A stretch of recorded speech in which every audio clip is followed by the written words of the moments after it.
Many in Oklahoma still waiting on a decision after a court hearing some say was decades in the making. Glenn Simmons has spent nearly 50 years in prison after being convicted of murdering a white woman during a liquor store robbery in Edmond in the mid-70s. Ashley Moss was back in the courtroom today, and she brings us the latest. Ashley. Now, at the end of the day, the judge said the case is so big, she needs more time to go through the evidence. Still, while the state is calling for a new trial, Glenn Simmons' attorney says they want that conviction dismissed outright. There's no way you could have did it. It's sad that you can get two strangers and put them together and make something happen that didn't happen. I thank God that we have lived long enough for this day to occur so people can see that, man, that was a dark day.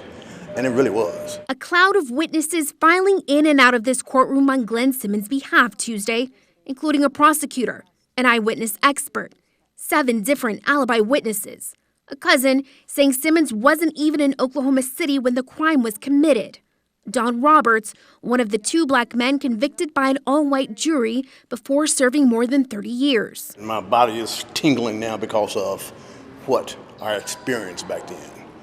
It was scary. Final words coming from Glenn Simmons himself behind closed doors is answers to these 2 questions.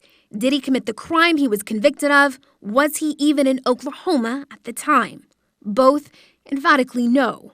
According to the state, the only eyewitness who was also the victim continues to stand by her claim. She ID'd the right guys the first time. Don Roberts and Glenn Simmons are guilty. After admitting to a Brady violation, the state wants a new trial. There's been decades of research that's been conducted on eyewitness memory, and for a case especially that hinges on eyewitness identification, there's really no validity to the eyewitness identification in this case. But with no physical evidence, no hair, no prints, no blood, no gun, that eyewitness testimony was everything.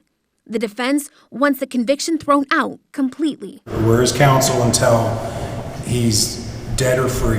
This case was not given the attention that it should have been given decades ago, and it is getting it now.